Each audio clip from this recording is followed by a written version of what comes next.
जय Hind students, class 9th exercise 13.2 question number 3।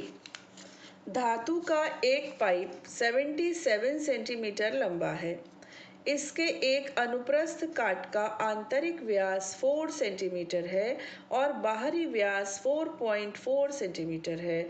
ज्ञात कीजिए आंतरिक वक्र पृष्ठीय क्षेत्रफल, बाहरी वक्र पृष्ठीय क्षेत्रफल, कुल पृष्ठीय क्षेत्रफल। A metal pipe is 77 centimeters long. The inner diameter of a cross section is 4 centimeter. The outer diameter being 4.4 centimeter. Find its inner curved surface area, outer curved surface area and total surface area. Okay, now see. क्या है ये, क्या बोल रहे हैं? देखो, एक ऐसा वाला सिलेंडर है बच्चों, ये आपको दिखेगा। ये मैंने लिया है सिल्वर फॉइल का एक रोल, है ना। अब मैं इसको कितना बड़ा करके दिखाऊं। आप इमेजिन करो कि ये अंदर इसकी रेडियस अलग है और बाहर की रेडियस अलग है, क्योंकि बाहर ये थिकनेस उसमें जुड़ गई, समझे। तो अगर मैं इसको बीच में से काट दूं, ठीक, तो कैसी शेप आएगी क्रॉस सेक्शन की? ऐसी आएगी ना। बीच में से मैंने काट दिया कहीं पर, ऐसे समझ लो। ऐसे ये देखो, ये रहा, ये सेलो टेप है। गंदा हो रहा है, ठीक है। ये सेलो टेप है। तो इसमें क्या होगा अगर मैं ड्रॉ करूं बच्चों, तो एक आएगा इनर सर्कल और एक आ जाएगा आउटर सर्कल। ऐसे नहीं आ पा रहा ठीक से बनाने में, जल्दबाजी में, बट ऐसा कुछ आ जाएगा, ठीक है। मतलब एक इनर सर्कल होगा और एक आउटर सर्कल होगा। तो इनर रेडियस अलग होगी और आउटर रेडियस अलग होगी। इन्होंने क्या किया, एक मोटे से किसी पाइप को ऐसे काट दिया। तो इनर जो डायमीटर है, यहाँ से यहाँ तक का जो व्यास है आंतरिक, वो आ रहा है 4 सेंटीमीटर, ठीक है। और जो बाहरी व्यास है, ये बाहर वाला, ये आ रहा है 4.4। यानी कि इसकी मोटाई कितनी हुई? 0.2 हुई कि नहीं? देखो 0.2 यहाँ से बढ़ गया और 0.2 यहाँ से बढ़ गया, तभी तो ये 4.4 हो गया। बात को समझो, ठीक है। तो अब मैं इसको थोड़ा सा ऐसे बनाती हूँ सफाई से, ऐसे, ठीक है। या इसको हम ड्रॉ करते हैं इसको। तो इसका डायमीटर 4 है, तो रेडियस कितनी है? 2, है ना। तो डायमीटर, इनर डायमीटर को ले लेते हैं D2, बाहर वाले को ले लेंगे D1। तो अंदर वाले को लिया हमने D2, ठीक है। और ये कितना है? 4 सेंटीमीटर। तो रेडियस कितनी होगी? इसकी आधी होगी, 2 सेंटीमीटर। बाहर वाला डायमीटर कितना है? 4.4 सेंटीमीटर। तो आउटर रेडियस कितनी हो जाएगी? 2.2 सेंटीमीटर। तो बच्चों ये हो गई R2 और ये हो गई 2.2। ये है आपकी R1, ये R2, ये R1, ठीक है। अब हाइट कितनी दी है इसकी? हाइट दी है 77 सेंटीमीटर। 77 सेंटीमीटर इसकी हाइट दी हुई है। अब आपको क्या चाहिए? आंतरिक वक्र पृष्ठीय क्षेत्रफल, इनर कर्व्ड सरफेस एरिया। तो कर्व्ड सरफेस एरिया का फॉर्मूला क्या होता है? 2πr(h). आपको याद होगा, ये इसका बच्चों फॉर्मूला होता है। आपको क्या चाहिए? आपको चाहिए इनर कर्व्ड सरफेस एरिया। तो ये क्या हो जाएगा? 2πr(2h), क्योंकि इनर रेडियस को मैंने R2 आप लिख लेना यहाँ पर, इनर डायमीटर, इनर रेडियस, और ये आउटर, ओके। बाह्य और आंतरिक, ये आंतरिक है और ये बाह्य है, लिख लेना बच्चों, ठीक है। तो अब आंतरिक पूछ रहे हैं, इनर, तो ये कितना आ जाएगा? Inner 2πr(2h). 2 इंटू पाई कितना है? 22/7। R2 कितना है? 2 इंटू h। वैसे तो 2R2 से डायमीटर व्यास बनता है, व्यास हमको डायरेक्ट 4 दिया हुआ है, लेकिन फॉर्मूले में अक्सर हम R2R लेते हैं, तो फिर वही ले लिया, ओके। और h कितना है? h को मैंने h लिख दिया। h कितना है? 77। कैंसिल कर दो। पता है एनसीईआरटी की एक अच्छी बात क्या है, ज़्यादातर आपको ऐसे ही हाइट वगैरह दिए जाएंगे जो 7 से कैंसिल होते हो, ठीक है। और अगर कैंसिल नहीं हो रहे होंगे तो फिर आपको हिंट दिया जाएगा कि आप पाई इज इक्वल टू 3.14 ले लीजिए। ओके चलिए छोड़िए, ये हो गया 11। 2 को 22 से गुणा किया तो 44, 44 को 2 से गुणा किया तो 88, 88 इंटू 11 कर दिया बच्चों, ठीक है। अब कितना आएगा, मल्टीप्लाई करो, 11 8 जार 88, 8 हासिल, 11 8 जार 88, 968 स्क्वायर सेंटीमीटर। ये बच्चों इनर आ गया, इनर कर्व्ड सरफेस एरिया, ठीक है। अब दूसरा उन्होंने क्या पूछा है, बाहरी वक्र पृष्ठीय क्षेत्रफल, यहाँ लिख देंगे आउटर कर्व्ड सरफेस एरिया, बाहरी लिख लेना है ना। ये कितना होगा, 2πr1h। h तो उतनी है ना, अंदर से ले लो या बाहर से, क्या चेंज हुआ, रेडियस। तो 2 इंटू 22/7, r कितनी है, 2.2 है इस बार, और h तो उतनी ही है 77। आपने इसको कैंसिल कर दिया।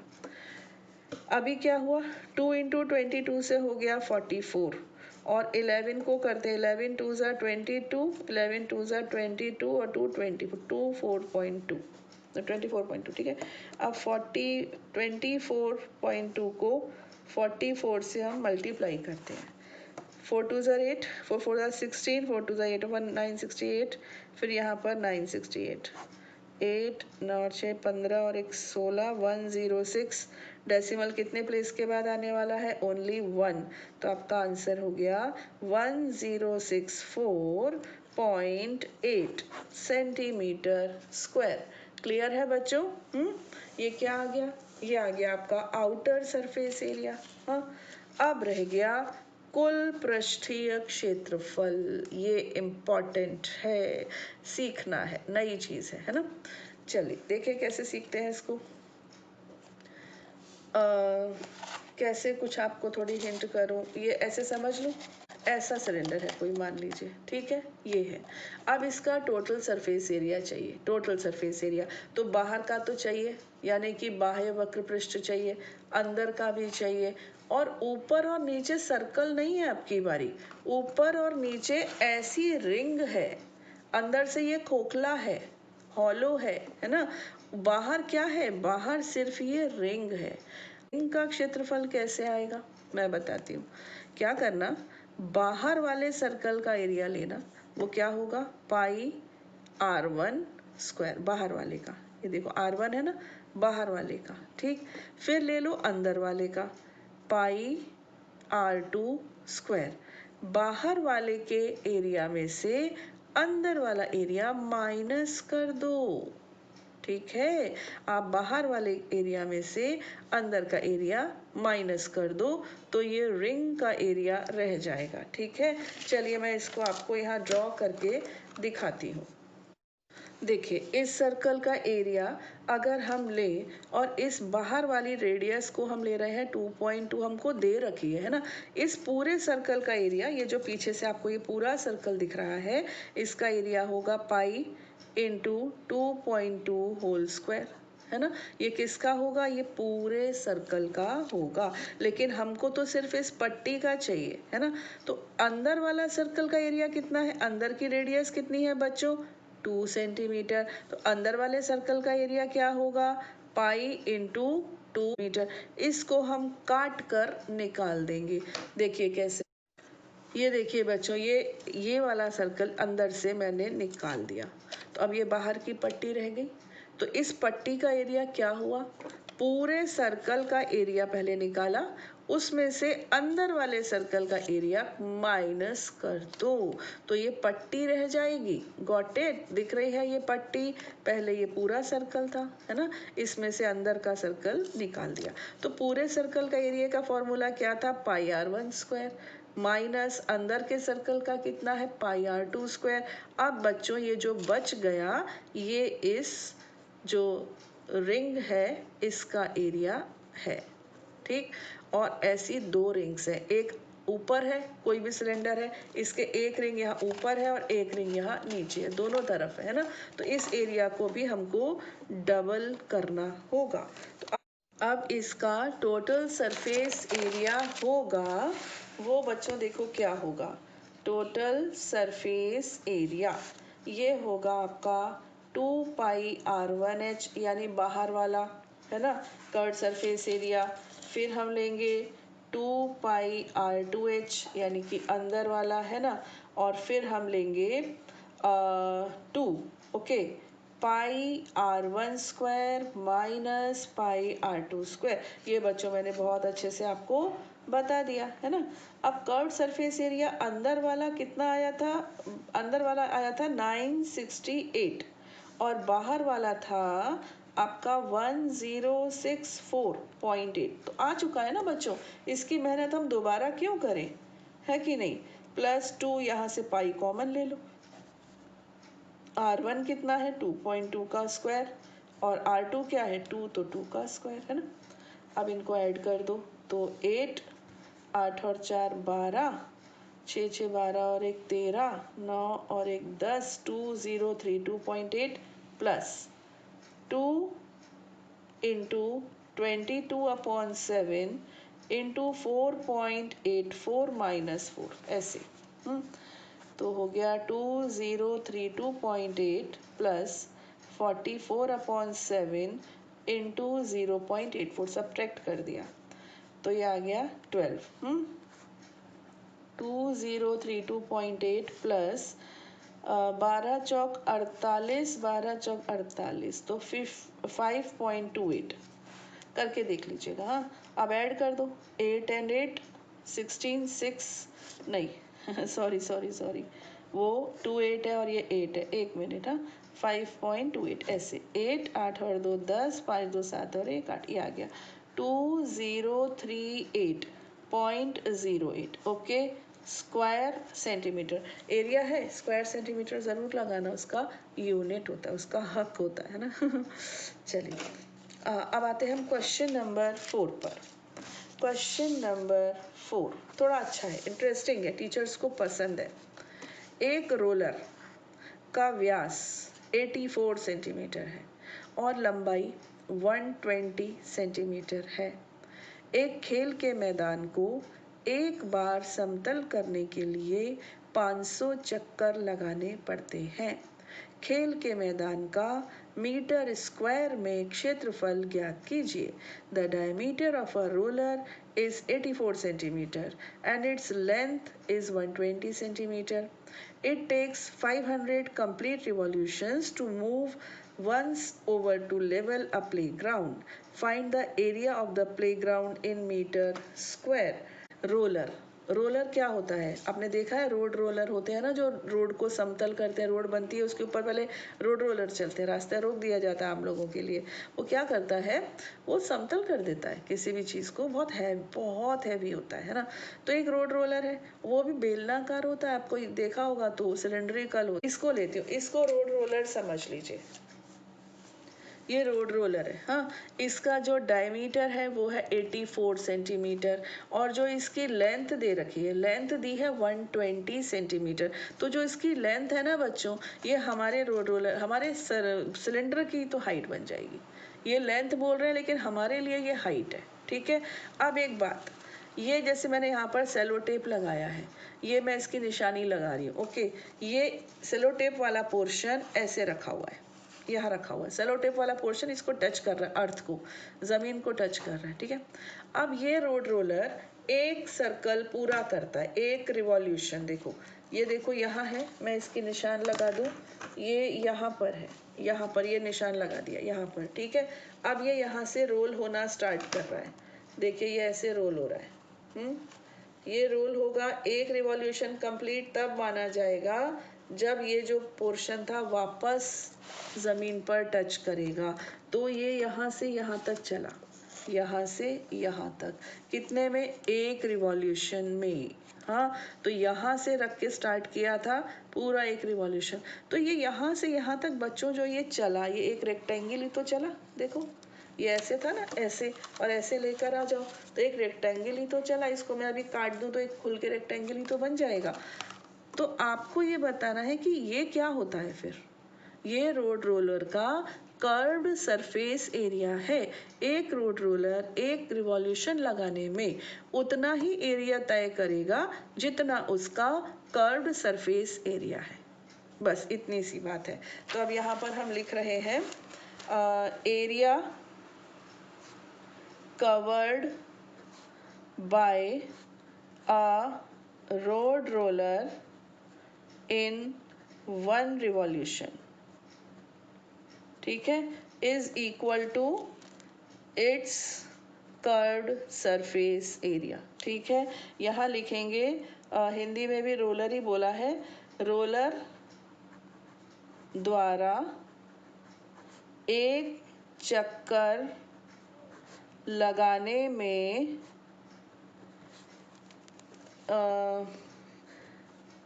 प्रयुक्त लिख लो, प्रयुक्त क्षेत्रफल क्या होगा, वक्र पृष्ठ।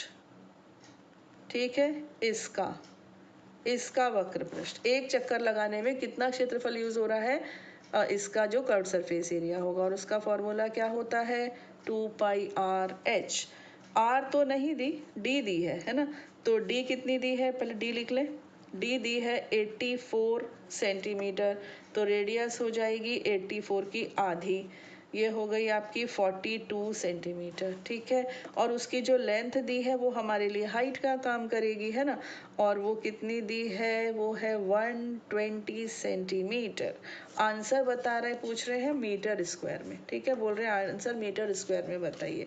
ठीक है भाई, पहले तो इसको सेंटीमीटर में चलने दो, तो यहाँ वैल्यूज रख दे, 2 इंटू 22/7, रेडियस कितनी है 42 और हाइट कितनी है 120, 7 6 42, तो 6 दूनी 12, 12 दूनी 24, 264 इंटू 120। हाँ, तो 0 12 चौक 48, 4 12 छिक 72 और 4 76, 12 दूनी 24 और 7 31, इतना वर्ग सेंटीमीटर एक चक्कर में।